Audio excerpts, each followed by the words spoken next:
재작년 12월 이진숙 방송통신위원장 후보자가 한 원외 보수정당 행사에 강연자로 나섰습니다.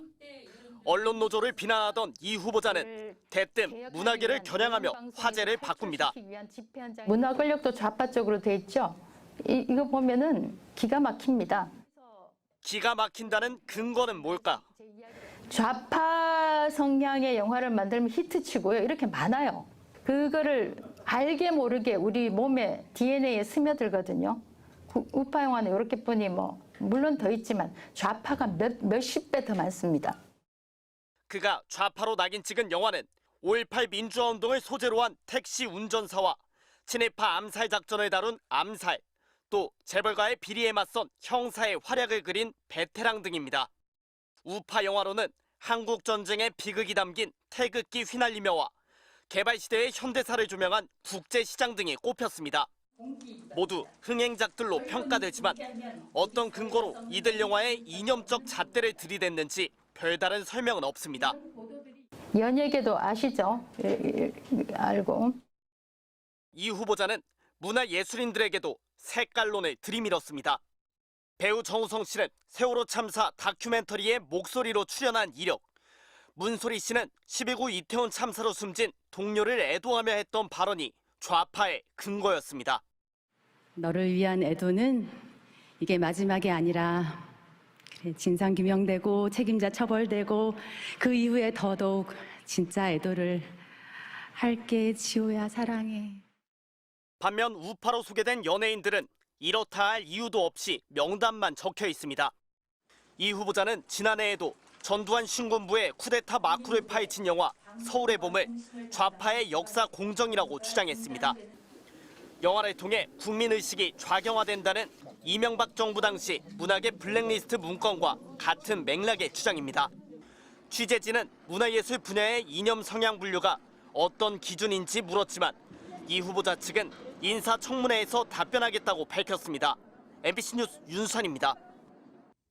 이진숙 방통위원장 후보자는 사실이 아닌 주장으로도 공영방송 종사자들에게 적대감을 드러냈습니다.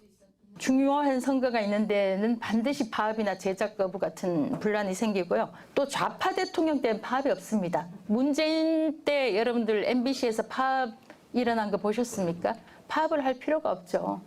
하지만 MBC 언론노조가 공정방송 복원을 내걸고 72일간의 총파업에 들어갔던 시기는 문재인 전 대통령 집권 초였던 2017년 9월. 이처럼 노조를 향한 뿌리 깊은 반감으로 이 후보자는 합법적인 쟁의 행위에도 공격을 서슴지 않았습니다. 2012년 그 파업은 정치 파업이다. 좌파 입맛에 맞는 보도만 공정방송이라고 그 사람들이 규정을 하게 된 거죠. 이 후보자가 이런 말을 한 엿새 뒤 MBC의 2012년 파업의 합법성을 인정하는 대법원 확정 판결이 나왔습니다.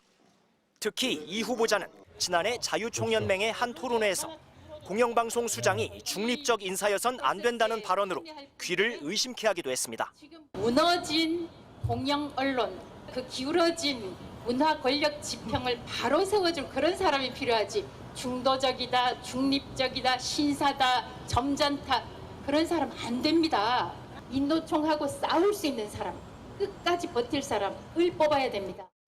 지난해 월간조선 인터뷰에선 공영방송과 박문진, 방통위, 문체부 등에는 처벌, 단죄, 징계로 지금까지 해악을 바로잡을 인물이 가야 한다고도 말했습니다. 혐오 조장이나 갈라치기, 낙인 찍기뿐만 아니라 노조에 대한 극단적 반감, 블랙리스트와 유사한 문화 예술계에 대한 인식 이런 것들은 기본적으로 구구적 사고의 바탕을 두고 있는 거죠. 방송통신위원장으로 가장 부적합성을 갖고 있는 그런 특징들이 아닌가 생각합니다. 윤석열 대통령은 국회에 보낸 인사청문 요청안에서 이 후보자가 방송의 공정성을 담보할 적임자라고 했습니다. 또 합의제 행정기구의 장으로서 어느 한쪽에도 치우침 없는 리더십을 발휘할 수 있을 것이라고 밝혔습니다. MBC 뉴스 이용주입니다.